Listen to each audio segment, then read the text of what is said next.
Hello, YouTube. Thank you for joining us for this DebateCraft production. Today we're doing a DebateCraft debate debrief, and I'm joined by Whiteflame and Savant, who are the debaters, and Alyssa, who is one of the voters. This discussion is going to revisit the following debate: resolve the United Kingdom should rejoin the European Union. Whiteflame took the pro side and Savant con.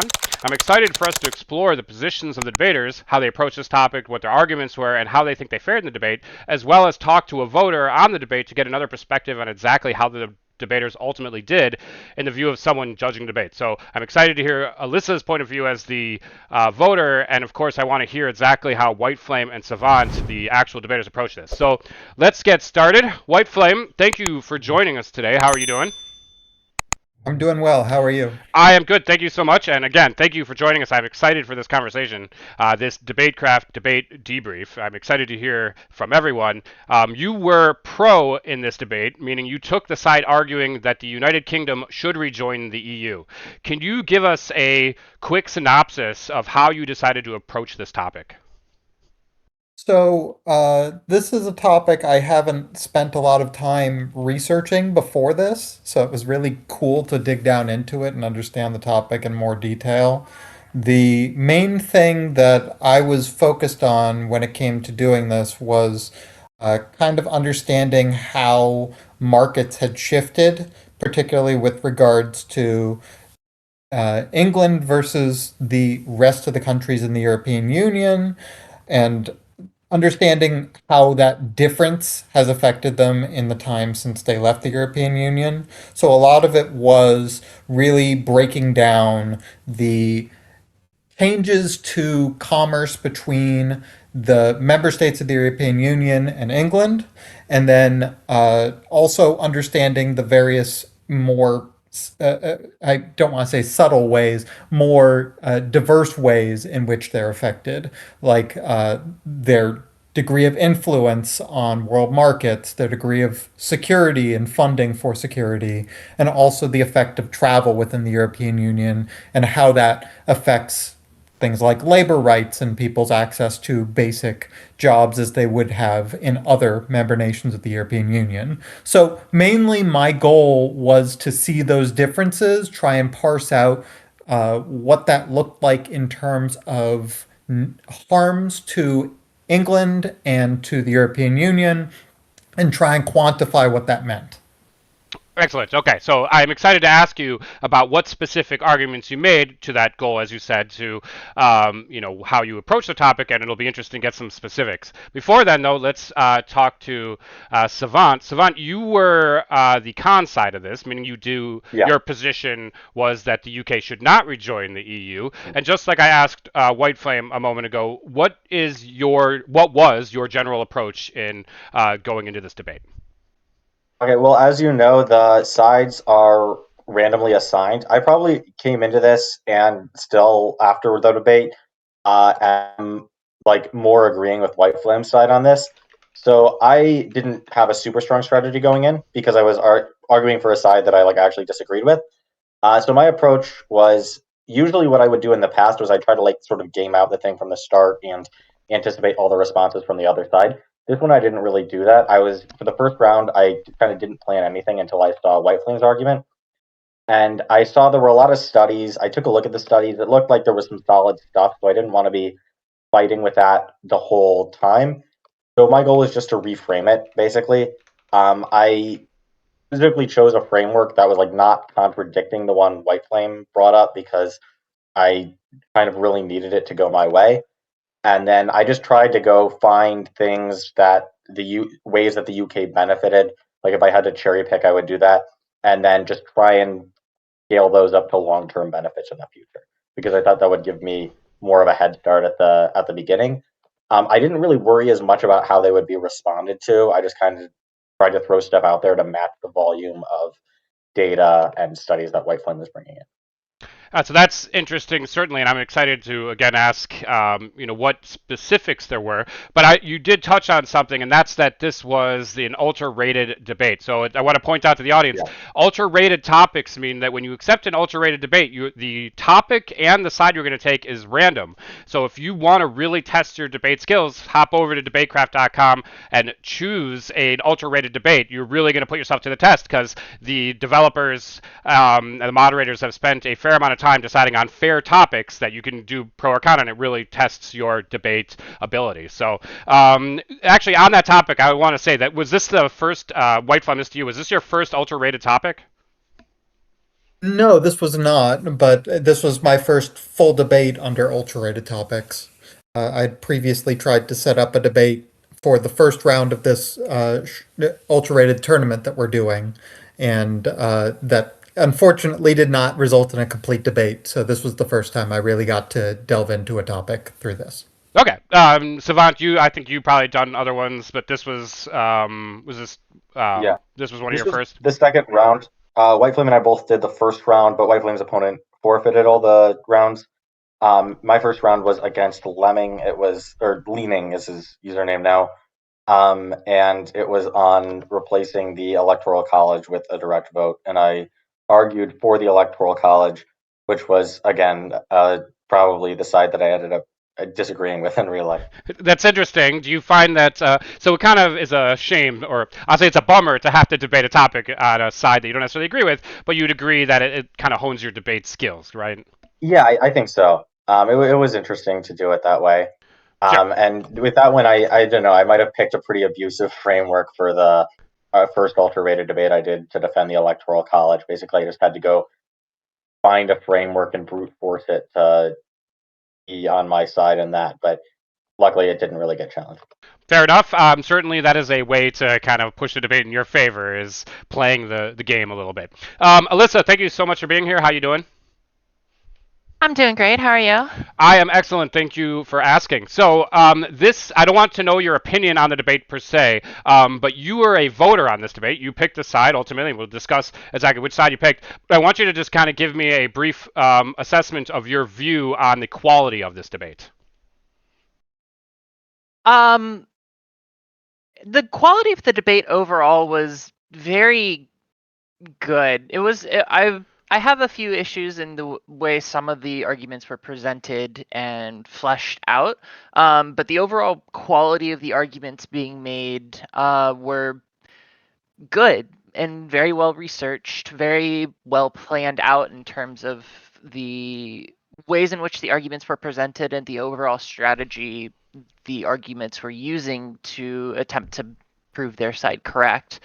And everything was very well set out and responded to. There was clear thought going into both sides, and the strategy was being executed to a, I don't want to say perfect degree because there were ways to improve there, but it was very well established and set up. So I would say that this debate was a very good example of how to debate on this website. Excellent, thank you. So I'm sure we'll get it to some discussion after I talk to Savannah Whiteflame. I'll go back to you, and we'll probably talk a little bit about framework and arguments that may not have had the most effectiveness, and we'll touch on that in a little bit. But I want to go back to Whiteflame.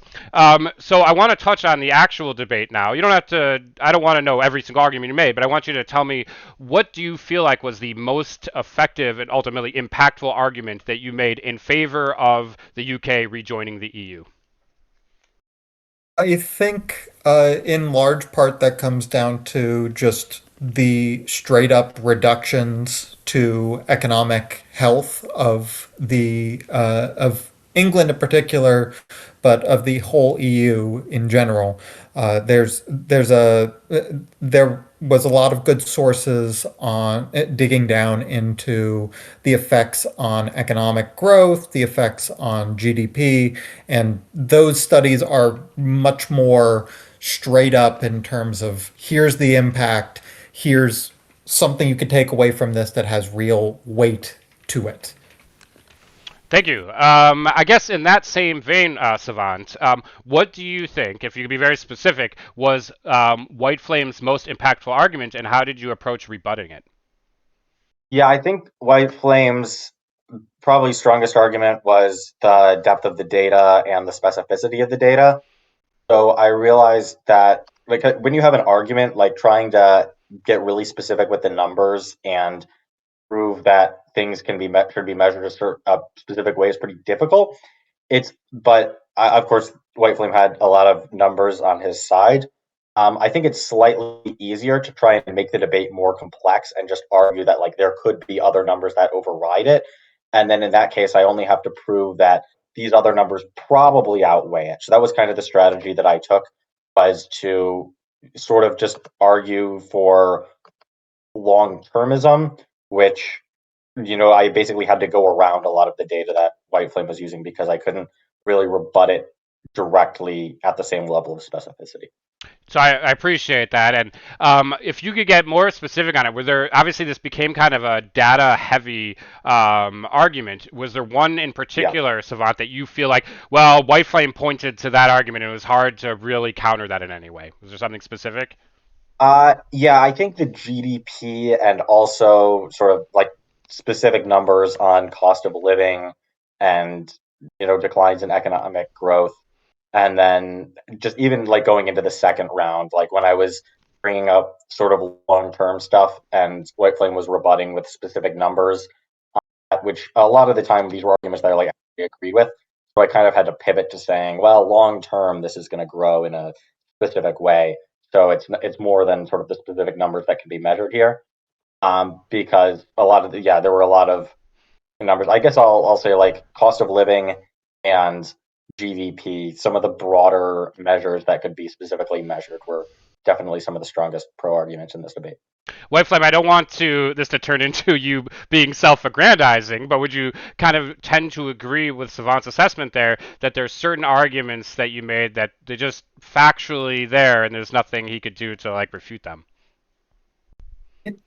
It does get difficult to challenge just straight up numbers like that. You can always challenge on some of the intricacies of it in terms of how they apply, in terms of what the arc is, where the arc is going over the next couple of years.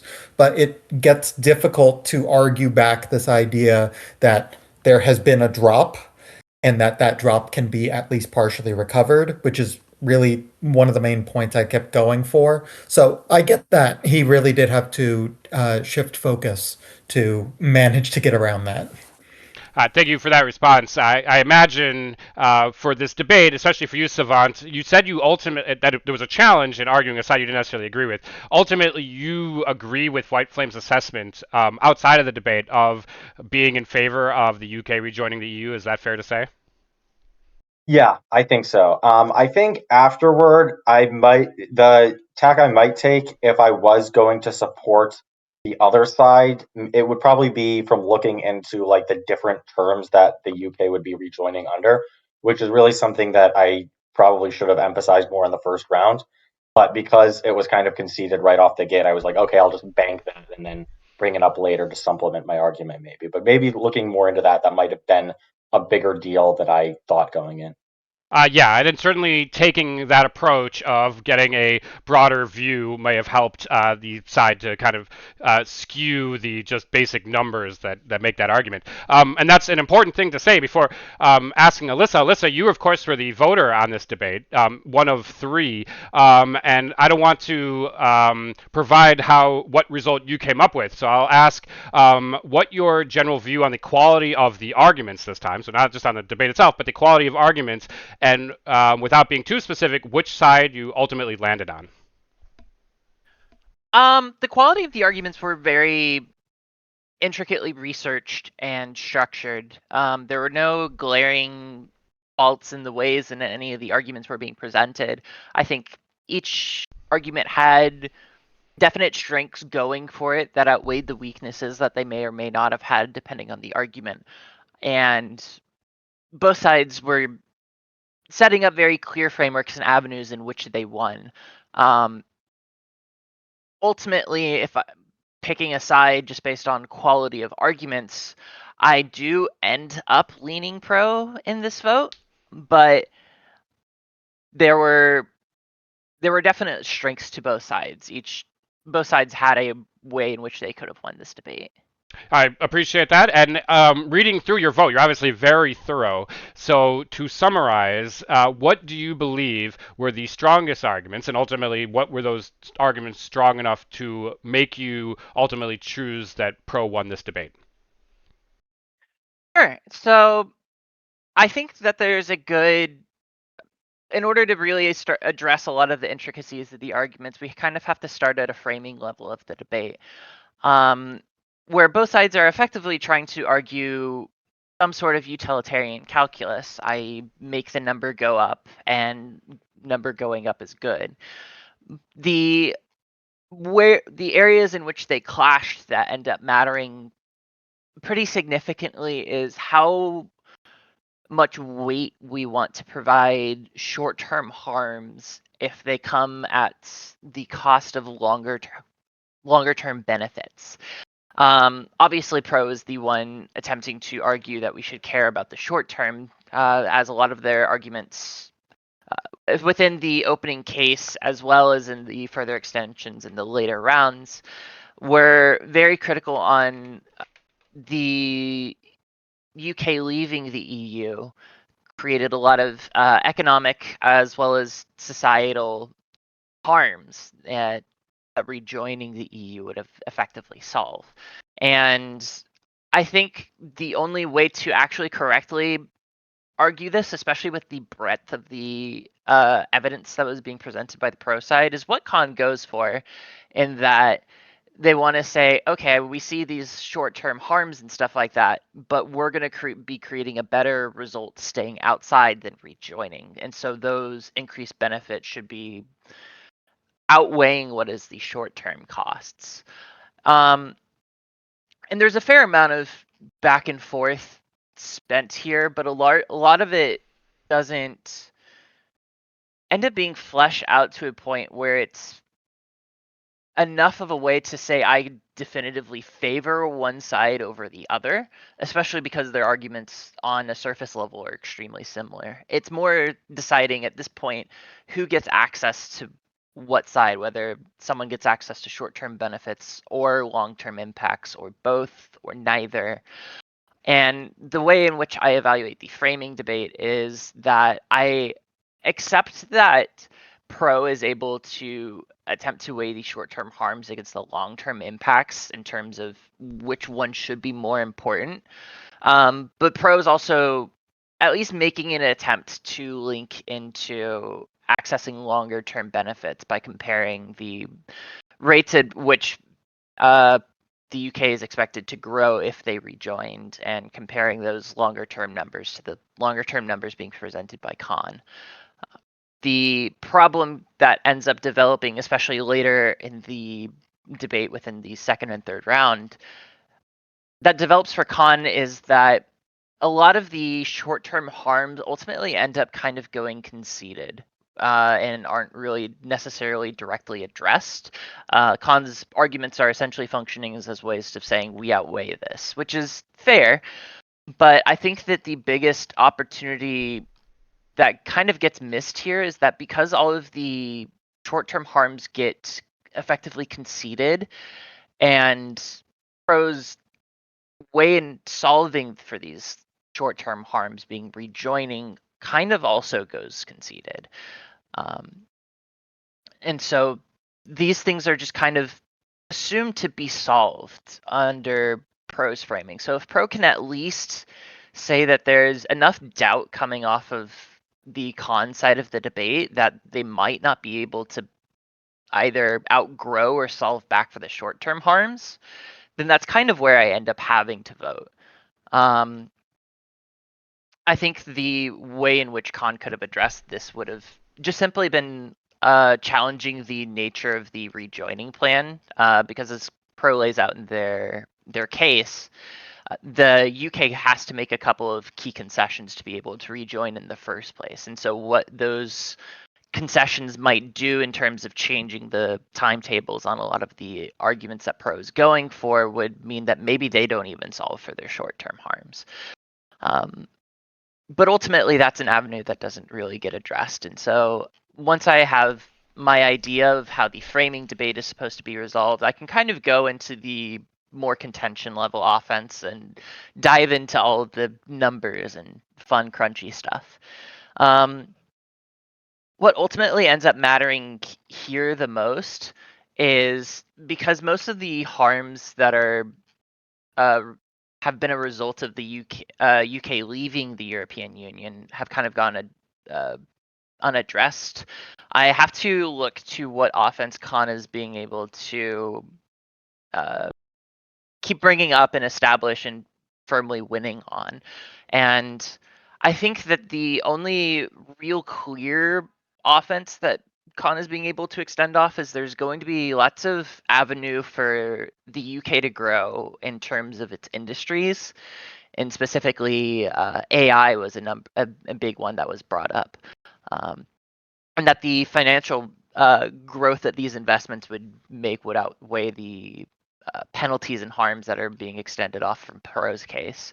But I think that the problem in the way that Khan set up the argument is that what would cause the growth in the AI industries or the subsidies that UK is able to, at least from Khan's side of the debate, better implement to encourage business growth, and that the AI argument was predicated upon these subsidies being a good thing, because otherwise the AI wouldn't be able to grow in the way that Khan is suggesting. And I think that Pro does a sufficient enough job of saying that the subsidies might not play out the way that Khan is thinking that they would, and that they either aren't going to create the growth that he's suggesting or might actually end up hurting things overall. And a lot of that doesn't necessarily get sufficiently addressed, in part because at this point the debate was very far in that making brand new arguments becomes more complicated, and focusing on other areas of the debate led to just an undercoverage of this area. And so ultimately I'm left in a situation where I don't know if the arguments that Khan are making are actually likely to come true. And that at that point it's easy for me to say, okay, Pro is the one that's solving for these short-term harms the best. And so at that point it's very easy to vote there. Alyssa, thank you for that detailed response. I think reading the actual vote, I mean, you go like chapter and verse, and it's very thorough, and you just provided a very thorough explanation of exactly why you felt that Pro carried their burden of proof. Savant, with that response in mind, I mean, do you think it is accurate? And before you answer this, I should point out, Alyssa was just one of 3 voters. So in addition to her vote, there were 2 other votes that ultimately led the debate to being a tie. So there clearly are other voters that feel like you did carry your burden of proof. But what do you think of Alyssa's vote, and do you think it's accurate the way that was assessed? Yeah, I think this is a pretty complicated debate. I think Alyssa's argument went into quite some depth. After I was finished with the debate, I felt like it was pretty complex, and I don't think I could go back and like objectively evaluate it. I think Alyssa's was definitely a valid way to look at it. Lemmings I didn't look at in a ton of detail, but it looks like he probably read through it pretty thoroughly, just given the amount of text he has. And then Orange Disco didn't really elaborate that much, or elaborate as much, I should say. But it looks like they read through it. So honestly, I could go either way on this. I would have to probably read it over again and try pretty hard to be objective, give an unbiased thing. Alyssa seems like a pretty good voter. So I don't know, I would defer to the voters on this, but I guess they weren't really able to agree on it either. I mean, that's fair. I didn't want to ask the question so you could be like, that voter is terrible because they voted against me. It just seemed like you thought. I mean, you kind of conceded earlier that you take the pro side in this argument regardless, and that some of the framework would necessarily require you to have made different concluding arguments. Do you think that's fair? I mean, I was basing some of what I said on Alyssa's vote, that I think a lot of what I could have done stronger was just making some of the arguments I made in the final round in the earlier rounds, when I was spending a lot of ink on the flow, like defending the framework and other things that didn't end up holding as much weight.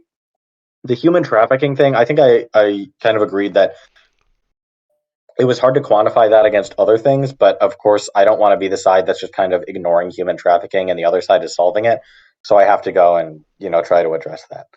That's fair. I mean, obviously, we can all look back on debates we've done and think, okay, this is where I could have made stronger arguments. Alyssa, thank you for such a thorough vote, and it seems like even the person who was on the wrong side of that, and Savant, doesn't necessarily disagree. Moving to Whiteflame, would you, in looking at how the debate ended up, would you say that there were any areas where you could have made stronger arguments? Oh, 100%. I always look back on any given debate and think about all the strategies I could have employed and should have employed. In this case, there's always kind of a balancing act whenever you're doing an extensive debate like this, where you've got so many arguments coming out and so many individual points. You want to address every single point that's on the flow. You want to go line by line and address everything that's out there. And at the same time, you want to devote attention to things you think you're winning and really emphasize them and make them into the kind of big points that you can actually use. One of the examples of something that didn't quite work for Alyssa that I think also comes through in the other votes is that there are all these different impacts that we were coming out with in the debate that were all important in their own way, but couldn't really be weighed against each other. There was no really good way to argue that labor shortages and the inability to get jobs for lots of people in the EU is comparable to the loss of GDP and job loss and everything like that on a number scale for England, for example. And so it's good to have all those different impacts in there. It's good to have all those different responses, but you always want to bring it together into some crystallization that will emphasize your big points. And I think my big problem was that I waited until the final round to really do that. And by then, it was already this huge mass of things that I was trying to mold into something that made cohesive sense together. Some of that came through. I don't think as much of it as I wanted to came through. And that's really where I feel I made the biggest lapse in terms of this debate. I appreciate that. And Savant, you took the side of a debate that you don't even agree with, and you tied in that debate. Do you find some level of victory in that? Yeah, I'm glad that I did as well as I did. Of course, just looking at White Flame's first round, and it's like a wall of links and text, and I was looking at that and like I have no idea what I'm going to do, but I got to figure out a way to respond to it in Uh, a few days. And some of the complexity that White Flame was talking about, that I feel like that was kind of on me. I was kind of using the little finger chaos as a ladder strategy, because if the numbers stayed really simple and we just looked at like overall GDP numbers or something, the numbers didn't look very good to me. So good for me. So I had to make it pretty complex and then find points I could win on and try and emphasize those, which of course made it so that we were debating like 10 different things. Well, it's certainly a good debate, and obviously both of you held your own very well, and the conclusion being a tie seems apropos. I mean, you guys are two of the top debaters on the site. It was great to see Alyssa's really detailed vote on it as well. So ultimately, the debate is one of the best on the site, and it's certainly appreciated. Alyssa, Whiteflame, Savant, thank you all so much for being here. I really appreciate this discussion.